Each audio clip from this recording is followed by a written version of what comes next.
अस्सलाम वालेकुम जी। जैसा कि आप सब लोगों को पता है कि इलेक्शन एक्ट 2017 का चैप्टर 1 डेफिनेशंस के हवाले से जो था वो मैंने अपलोड कर दिया है।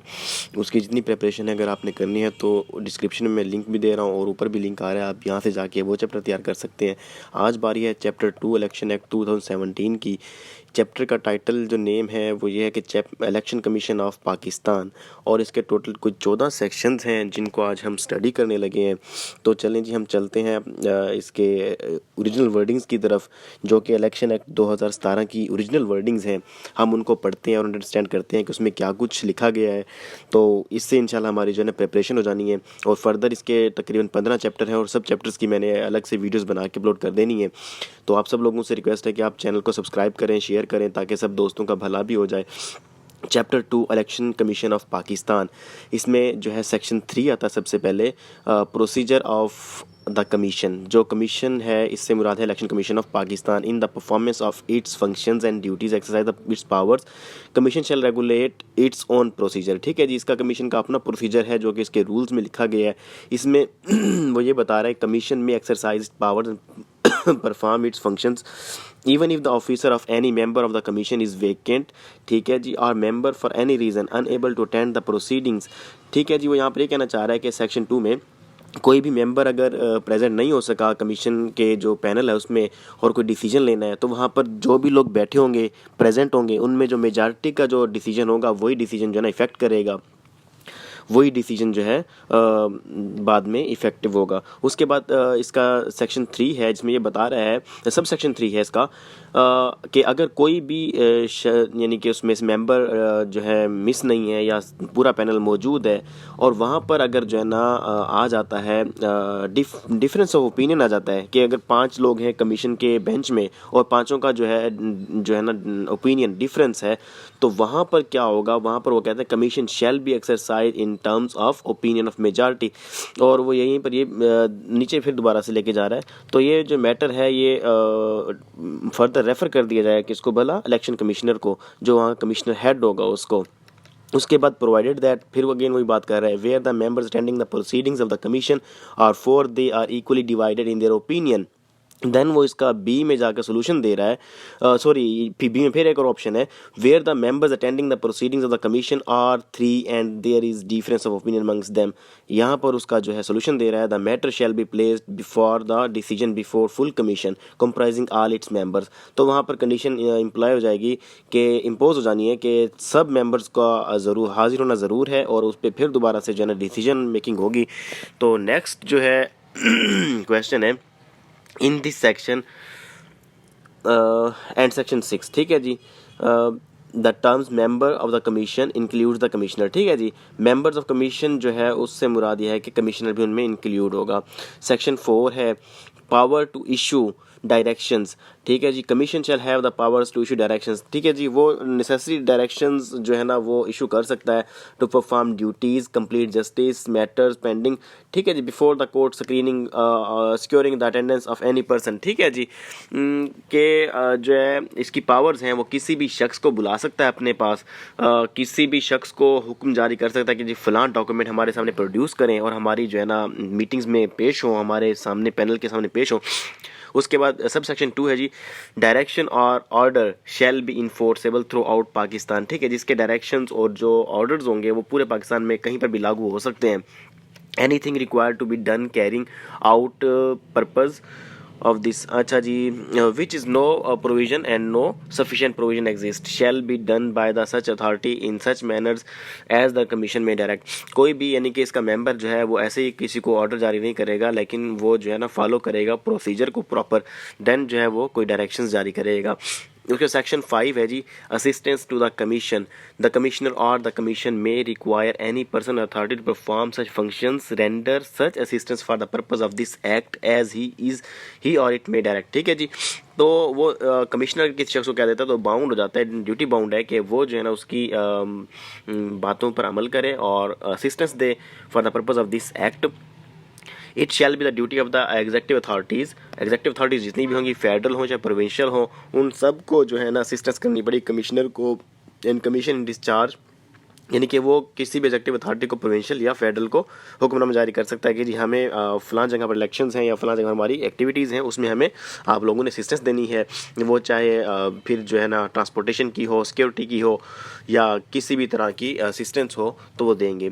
The federal government and each provincial government shall make available to the commission such staff may require, ठीक है, perform function under this act. Same वही बात हो गई। Provided that commission decides the utilise services of serving judicial officers, ठीक है जी, and so consultation with the chief justice of the high court. यानी कि हम देख रहे थे हमारे प्रिजाइडिंग ऑफिसर्स मोस्टली जो है ना वो जजेस होते हैं, तो उसके लिए डेफिनेटली क्या करना पड़ेगा, high court concern high court का जो चीफ जस्टिस है उससे आपको कंसल्टेशन लेनी पड़ेगी, इवन कि अगर आप कमिश्नर इलेक्शन कमीशन भी क्यों ना हो।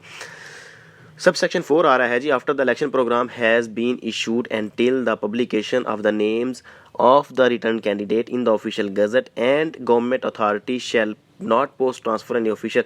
तो इसी तरह से कह रहे हैं कि जब इलेक्शन प्रोग्राम जो है ना जारी हो जाता है, सब सेक्शन 4 यही बता रहा है कि जब इलेक्शन प्रोग्राम जारी हो जाना है तब जो है ना आप किसी भी ऑफिशियल गजट, किसी भी ऑफिशियल उसका ऑफिसर का आप ट्रांसफ़र नहीं कर सकते। आप किसी भी अथॉरिटी कोई अथॉरिटी आपके पास नहीं होगी कि आप जो है ना किसी भी ऑफिसर का ट्रांसफ़र या अपॉइंटमेंट किसी की कर सकें, तो वो उन दिनों में नल एंड वाइड हो जाती है। विद इन द उसके बाद कमीशन में itself issue necessary directions to any such government authority for the posting और ट्रांसफ़र। यानी कि अगर कोई कमीशन ने कोई पोस्टिंग या ट्रांसफ़र करवाना है तो कमीशन जो है ना वो करवा सकता है, अदरवाइज और किसी के पास ये पावर नहीं है। डेलीगेशन ऑफ पावर्स है, सेक्शन 6 आ रहा है। The Commission may authorize the Commissioner or any of its members or any of the officers of the Commission exercise perform a power function under this Act, ठीक है जी। तो commissioner जो है, commission जो है ना वो यूटिलाइज करा सकता है पावर्स किसके थ्रू, कमिश्नर के थ्रू, मेंबर्स के थ्रू। उसके बाद सब सेक्शन 2 आ रही है सेक्शन 6 की, commission shall exercise powers relating to the appointment of officer and staff to be employed. क्योंकि ये लोग जो है जब कोई भी स्टाफ हायर करते हैं कॉन्ट्रैक्ट बेसिस पर फॉर द इलेक्शंस, तो ये जो है ना पावर्स किसको चली जाती हैं, इलेक्शन कमिश्नर को चली जाती हैं और उसके मेंबर्स को चली जाती हैं। The commissioner shall constitute benches comprising 3 और more members of the commission to hear and decide the complaints. तो ये कंप्लेंट्स भी डिसाइड सुनते हैं और उनको जो है ना एप्लीकेशन पटिशन्स फॉर अपील, जो इनके पास अपील्स आती हैं, क्योंकि इसके पास अपीलेंट ट्राइब्यूनल का एक इख्तियार भी है इलेक्शन कमीशन के पास। तो इस तरह से the decision of a bench constitute under sub section 3, यानी कि जो ये इस सेक्शन के तहत जो ऊपर सब सेक्शन 3 लिखा हुआ है इसके तहत कोई बेंच कॉन्स्टिट्यूट होता है तो उसके ऊपर क्या जिम्मेदारी है कि decision of the commission except where due difference of the opinion among the members, के फिर वही बात आ गई, ड्यू डिफरेंस ना हो अमंग द मेंबर्स, उनका सेम ओपिनियन हो, मेजॉरिटी ओपिनियन प्रेयर कर रहे हो तो ये क्या कर सकते हैं, अपना डिसीजन दे सकते हैं। The matter is required to be placed before the full commission for the decision section sub section 3। उसकी रीज़न सेक्शन 3 की क्या रीज़न है, उसकी रीज़न ये है कि अगर मैटर डिसाइड नहीं हुआ मेजॉरिटी ओपिनियन के तहत तो फुल बेंच उसका जो है ना कॉल किया जाता है, देन जो है उसके ऊपर डिसीजन मेकिंग होती है। सेक्शन 7 आ गया जी, power to requisition property. A provincial government deputy commissioner political agent and head of district commission by whatever name called, क्या होगा जी इनके ऊपर क्या, shall upon a request made in this behalf by the commission requisition a vehicle vessel transportation needed is likely to be needed purpose for transporting to the farm to any of farm from any polling station boxes। उसके बाद election material, वो क्या कहता है कि जी किसी provincial government की election commissioner की पॉलिटिकल एजेंट की जिम्मेदारी है कि वो जो है ना व्हीकल्स का इंतजाम करे, किसके लिए, बैलेट बॉक्सेस के लिए, इलेक्शन मटेरियल की ट्रांसफ़र के लिए one place to another place. ठीक है जी, ये कौन हम समझ लें एग्जेक्टिव अथॉरिटीज़ जो हैं वो इसकी जिम्मेदारी आयद होती है उनके ऊपर। इसी तरह से provincial government deputy commissioner political agent head of district administration what ever name called, उनके और फिर से जिम्मेदारी आयद हो रही है कि वो जो है क्या नहीं कर सकते, ये नहीं कर सकते, कोई भी ऐसी व्हीकल नहीं जो है ना पकड़ेंगे या किसी व्हीकल को अथॉरिटी नहीं देंगे जो कि किसी भी पॉलिटिकल इलेक्शन के लिए यूज़ होनी है कैंडिडेट के लिए, उस गाड़ी को ये जो है नहीं पकड़ेंगे, अदरवाइज़ और दूसरी गाड़ियों को ये पकड़कर जो है ना इलेक्शन कमीशन की ड्यूटीज़ के लिए बाउंड कर सकते हैं जी। यहाँ पर सब सेक्शन 3 आ रही है जिसका मीनिंग यही है कि जी आप गाड़ियों की पकड़ धकड़ जो है इलेक्शन कमीशन का जो सामान है उसकी ट्रांसपोर्टेशन के लिए आप यूज़ ऑफ फोर्स भी कर सकते हैं। ठीक है, उसके बाद सब सेक्शन 4 आ रहा है, इसमें यही कह रहे हैं कि जी there shall be paid to the owner therefore the compensation of the amount of which shall be determined by the provincial government। कि आपने जिन गाड़ियों की पकड़ दकड़ करनी है, जिनको आपने इलेक्शन कमीशन की ड्यूटीज़ के लिए बाउंड करना है, उनको आपने उनका ड्यू जो है कंपनसेशंस भी देनी है, और उसके जो रेट्स होंगे वो लोकेलिटी की बुनियाद पर तय होंगे, और क्या होंगे जो उनकी प्रोविंशियल गवर्नमेंट होगी वो डिसाइड करेगी कि उनको पर हार्स या पर डे के हिसाब से कितने पैसे देने हैं। सब सेक्शन 4 है जी, where the owner of the vehicle vessel और other means of the transportation being aggrieved, अगर वो एग्रीव्ड फील करता है, उसकी गाड़ी को नुकसान हुआ है, उसका खर्चा ज़्यादा आया और उसको पैसे कम मिले हैं, तो क्या कर सकता है, एप्लीकेशन दे सकता है प्रोविंशियल गवर्नमेंट को within the period of 30 days from the date of the amount has been determined for the matter of being refer to an arbitrator agreed upon by the parties. ठीक है, जो arbitrator के पास ये matter जाएगा और वो जो है इस मैटर को डिसाइड करेंगे। सेक्शन 8 हमारे पास इसी तरह से आ जाता है, power of the commission to ensure fair elections.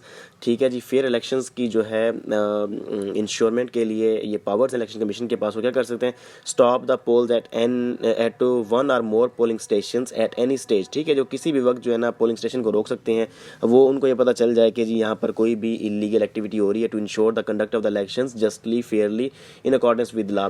Next इसका आता है जी टू लार्ज स्केल, अगर वही मेल प्रैक्टिसेस हो रही हैं इंक्लूडिंग द कोरिजन और इंटिमिडेशन। ठीक है, इसका सब सेक्शन बी है जी, are review and order passed by the officer under this act और rules including rejection of ballot paper. इसका सब सेक्शन सी आ रहा है, issue such instructions, exercise such powers and make such consequential orders as may its opinion be necessary for ensuring that an election is conducted honestly, justly, fairly and accordance with the provisions of this act and the rules। ठीक है जी, sub section इसका 9 आ रहा है, जिसका meaning ही यही है कि जी powers of the commission to declare a poll void. Commission की ये जो है ना पावर्स है वो डिक्लेयर कर सकता है कि जी इलेक्शन जो है ना वाइड है।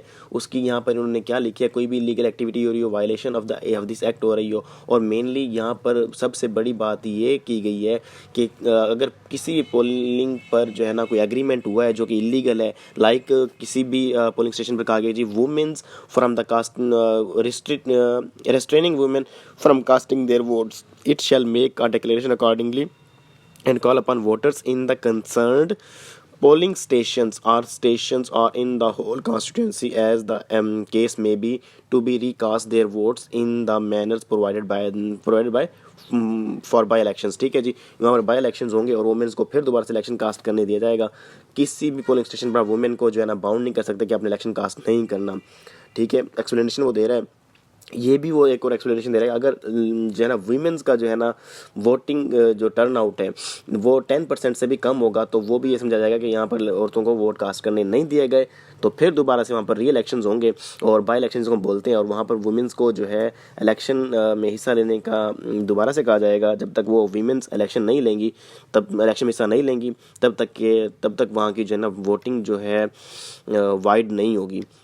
उसके बाद है जी notwithstanding the powers of the conferred by subsection 1 the commission may order filing the complaint under this act. ठीक है जी, वो जो है ना वहाँ पर कमीशन को इजाज़त है कि वो उनके ऊपर केस बना सकती है दोनों पार्टीज़ के ऊपर जो कंटेस्टिंग इलेक्शंस हैं, या उन लोगों के ऊपर जो आइडेंटिफाई हो जाए जिन्होंने ये एग्रीमेंट किया हो कि जी वीमेंस जो है वोट कास्ट नहीं कर सकती, उनके खिलाफ एप्लीकेशन जो है ये कमीशन फाइल कर सकता है सुप्रीम कोर्ट में। Not with sub publication of the name return candidate under section 98 the commission access power conferred by on it by subsection 1 expiration of the 60 days। 60 days से पहले जो है ना वो कोई भी रिटर्न कैंडिडेट है वो सेक्शन 98 के तहत जो है वहाँ पर अपनी एप्लीकेशन फाइल कर ले। नेक्स्ट इसका सब सेक्शन है जी, while exercising the powers conferred on it by sub section 1। ठीक है जी, इसी तरह से commission shall deem by an election tribunal which election petition has been presented shall not reason contain chapter 9 regulate its own procedure. ठीक है जी, उसके बाद any person aggrieved by a declaration of the commission under this section within 30 days of the declaration prefer N appeal to the supreme court. यहाँ पर फिर से वही बात की गई है, कोई भी शख्स एग्रीव्ड होता है इलेक्शन कमीशन के किसी भी डिसीजन के हवाले से, तो वो जो सुप्रीम कोर्ट से रुजू कर सकता है within 30 days of that declaration. ठीक है, सेक्शन 10 आ जाता है जी, powers to punish for the contempt. ठीक है जी। Commission may exercise the same powers as the high court to punish any person for the contempt of court and contempt of court ordinance 2003 chapter 5 of 2003। इसके पास ये powers हैं कि contempt of commission के हवाले से भी ये उनको सज़ा दे सकता है election commission of Pakistan as जैसे हाई कोर्ट के जो जजेस देते हैं। सेक्शन 11 है हमारे पास, expenditure charge upon federal consolidated fund. यहाँ पर वही बात कर रहे हैं कि जी इसके जितने भी चार्जेस होंगे इलेक्शन कमीशन के मेंबर्स के हवाले से, उसके इलेक्शन कमीशन के हवाले से, एडमिनिस्ट्रेशन के हवाले से, इलेक्शन कमीशन की जो ट्रांसपोर्टेशन उसके हवाले से कौन उसको फंड्स देगा, वो फेडरल कंसोलिडेटेड फंड से लिए जाएंगे with in meaning of article 81। जब हम आर्टिकल 81 पढ़ेंगे तो उसमें हमें पता चल जाएगा कि जी कंसोलिडेटेड फंड्स का मीनिंग विद इन आर्टिकल 81 क्या है। इसकी सब सेक्शन 2 है जी, subject of provision audit applicable laws and rules commission shall have full financial powers sanctions and incur expenditure within approved budget allocation including the creation of the posts. ठीक है जी। वो यही बता रहे हैं कि जी वहाँ पर जो रिटर्निंग ऑफिसर्स को ये लेते हैं गजटेड पोस्टों पर लेते हैं तो उनको पैसे देने के लिए क्या है, इनके पास अथॉरिटी है कि ये जो है ना उसमें बजट में कमी या ज़्यादा कर सकते हैं। अच्छा जी, measures of training on public awareness. ठीक है जी। यहाँ पर ये बहुत इंपॉर्टेंट सेक्शन है इसका 12, जिसमें ये बता रहे हैं commission shall for any time to time it may deem fit conduct training programmes कर सकता है। किसके थ्रू कर सकता है? ये गवर्नमेंट ऑफिशियल्स के थ्रू कर सकता है। ठीक है जी। Autonomous bodies, semi autonomous bodies के तहत कर सकता है। गवर्नमेंट ऑफिसर्स, जुडिशरी के लोगों को ले सकता है, उनकी ट्रेनिंग कर सकता है कि जी हमें आपके प्रिजाइडिंग ऑफिसर्स के लिए जो लोग चाहिए होंगे गजटेड ऑफिसर्स की ट्रेनिंग कर सकता है। Advice public authorities. ठीक है, पब्लिक अथॉरिटीज़ को एडवाइस करता है educational and training institutions regarding programmes and measures promote dissemination of knowledge regarding electoral laws. ठीक है जी। उसके बाद कंडक्ट पब्लिक अवेयरनेस प्रोग्राम कर सकता है मीडिया के through, participation of the people और सोशल मीडिया, वुमेन को जो वुमेन की कास्टिंग है उसके हवाले से जो है लोगों को अवेयरनेस प्रोग्राम्स कंडक्ट करा के दे सकता है। एग्जामाइन लॉज करा सकता है। ये जो है ना डिफरेंट लॉ के जो ऑफिसर्स होते हैं, डिफरेंट एजेंसीज होती हैं गवर्नमेंट की, उनके तहत जो है ना वो लॉ को एग्जामाइन करवा सकते हैं। सेक्शन 13 है इस्टेब्लिशमेंट ऑफ रिजल्ट्स और मैनेजमेंट सिस्टम। बहुत इंपॉर्टेंट सेक्शन है जी। डेफिनेटली बहुत ज़्यादा बेस करता है ये हमारे इलेक्शन के हवाले से। The commission shall establish transparent result management system. ठीक है जी। एक्सपेंडिशियस काउंटिंग टेबुलेशन कंपिलेशन, उसके बाद transmission dissemination and publication of the results in the official gazette on the website of the commission. Sub section 2 है जी, presiding officer shall immediately take snapshots of the results and count of the count and as soon as connectivity to the available it is practicable electronically send to the commission and returning officer before sending the original documents under section 90 के उसको जो है as soon as possible जो है ना documents को finalise करके commission को भेजने चाहिए रिजल्ट्स। और उसके बाद जो है returning officer shall compile the provisional results forthwith 2 यानी कि रात 2 बजे से पहले या उसका जो कमिंग डे है इलेक्शन के बाद वाला जो कमिंग डे कनेक्टेड डे है उसके 2 बजे से पहले एज सुन एज पॉसिबल जो है ना वो उसको भेज सकता है। प्रोवाइडेड दैट है कि जी अगर वो फिर भी रिजल्ट भेजने में नाकाम रहता है एज सुन एज पॉसिबल तो यहीं पर ये लिखा गया था कमीशन वो रीज़न लिखकर बताएगा कि जी मैं किस रीज़न की वजह से जो है ना इलेक्शंस के रिजल्ट जो है ना जल्द से जल्द नहीं भेज पाया, तो वो प्रॉपर जो है ना अपने जवाब जमा कराएगा।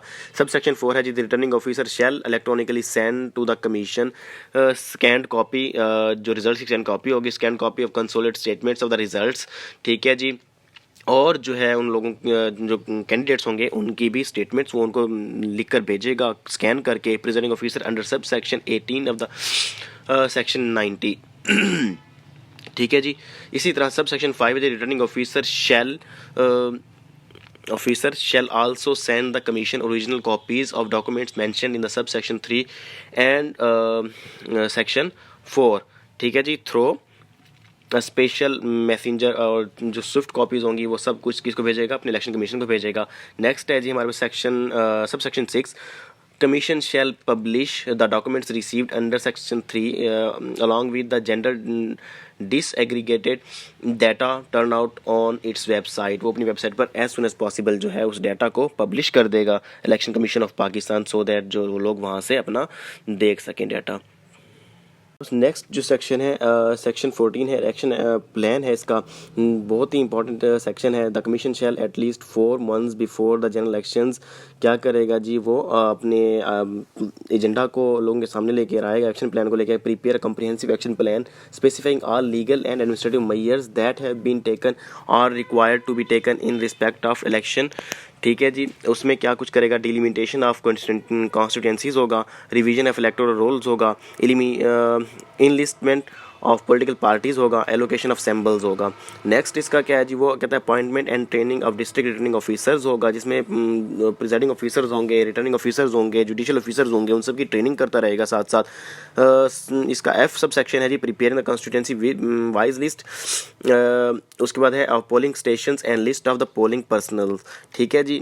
इसका सब सेक्शन जी है जी, determination of printing and requisite number of ballot papers and designation of printer presses. ठीक है। Establishment of a transparent results management system for the elections. Introduction of a new technology, कोई भी अगर new technology वो launch कर रहे हैं तो उसके बारे में लोगों को अवेयर किया जाएगा बिफोर द इलेक्शंस और 4 months बिफोर।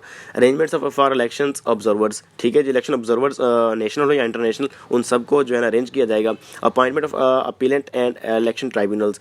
सिक्योरिटी मेजर्स, ठीक है जी, वो भी डेफिनेटली बहुत ज़्यादा इसमें रिलाई करते हैं इलेक्शन में। Monitoring mechanism and reports progress regarding implementation of action plan. Commission shell carry out a position review implementation and action plan, asserting shortcoming if any with the suggestions to further improve the electoral system. Subsection 3 है जिसका commission shall include the post election review in next annual report under section 16 of the publish of its own websites. Complaints है any person aggrieved by election commission act। ठीक है जी। वो क्या होगा, authority subordinate commission या जो है ना action of political party a candidate in violation of the code of conduct may within 15 days of such decision or action submit a complaint to the commission pertaining to matters other than relating to election disputes falling under article 225 article के तहत अगर उन पर कोई जो है ना लग रहा है एलिगेशन, तो वो क्या करेंगे, अपना 225 आर्टिकल के तहत वो अपनी कंप्लेन जो है ना वो दर्ज कराएंगे। उसके बाद है जी sub section 2, commission may refer the complaint received under sub section 1 to such authority as may deem appropriate for inquiry report. ठीक है। इंक्वायरी रिपोर्ट के बारे में भी कमीशन क्या करेगा अपनी फॉर देयर। इसका सब सेक्शन 3 आ रहा है जी, commission may on receipt of inquiry report after hearing of complaint and on other relevant proceeding itself holding summary inquiry passes such orders as it may deem fit within 30 days from the date of receipt of complaint मिलने के बाद जो commission क्या है 30 days के अंदर अंदर कोई उनके ऊपर इंक्वायरी रिपोर्ट्स जो आती है उनके ऊपर अपना अमल दरामद कराती है। द कमीशन में also act under this section on its own accord भी वो उस पर क्या कर सकता है, एक्शन ले सकता है। The commission shall publish the order pass under sub section 3 on its website. Section 16 आ गया हमारे पास, the commission to submit annual report. Commission shall within 90 days after the end of every calendar year publish a report of its activities for the year and send to the report the federal governments and each provincial government। ठीक है जी। वो इन सब को अपनी report send करेगा लाजमी। उसके बाद है जी सब सेक्शन 2 इसका, federal government and each provincial government shall within 60 days from receipt of annual report from the commission lay the annual report in each house of Majlis Shura parliaments को बोलते हैं and provincial assembly. Immediately after the annual report is laid in any house of Majlis Shura the commission shall publish the annual report on its website. तो ये duty bound है कि वो अपनी website पर भी और मजलिस शूरा में भी अपनी जो है ना रिपोर्ट्स को पेश करे, और ये इसका एक जिम्मेदारी है। और नेक्स्ट हमारा जो चैप्टर है चैप्टर 3 होगा डिलिमिटेशन ऑफ कॉन्स्टिट्यूंसीज, इसके ऊपर के क्या लॉज क्या कहते हैं इसके हवाले से। तो हमारे साथ कनेक्टेड रहिएगा और जो है हमारे चैनल को सब्सक्राइब भी ज़रूर कर लें ताकि हमारी आने वाली हर वीडियो आपको मिल सके। जी शुक्रिया, अल्लाह हाफिज़।